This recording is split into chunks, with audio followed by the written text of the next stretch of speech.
బోటి కూర చేస్తున్నానండి. ఇగోనండి ఇలాచి లవంగాయ దాల్చిన చెక్క వేసినానండి, అన్ని మూడు మూడు.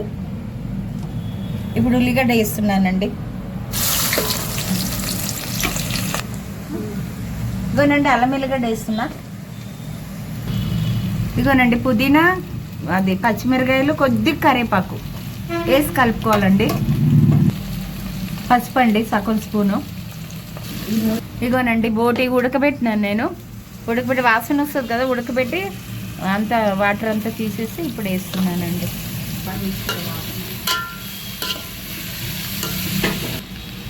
ఉప్పు అండి ఒక స్పూను.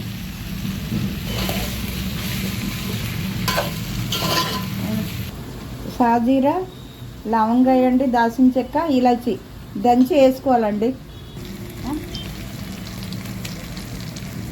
ఒక స్పూన్ ధనియాల పొడి అండి, ఒక స్పూన్ కారం, ఒక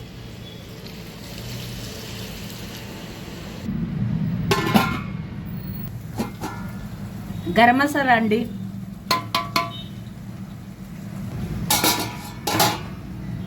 కొత్తిమీర అండి.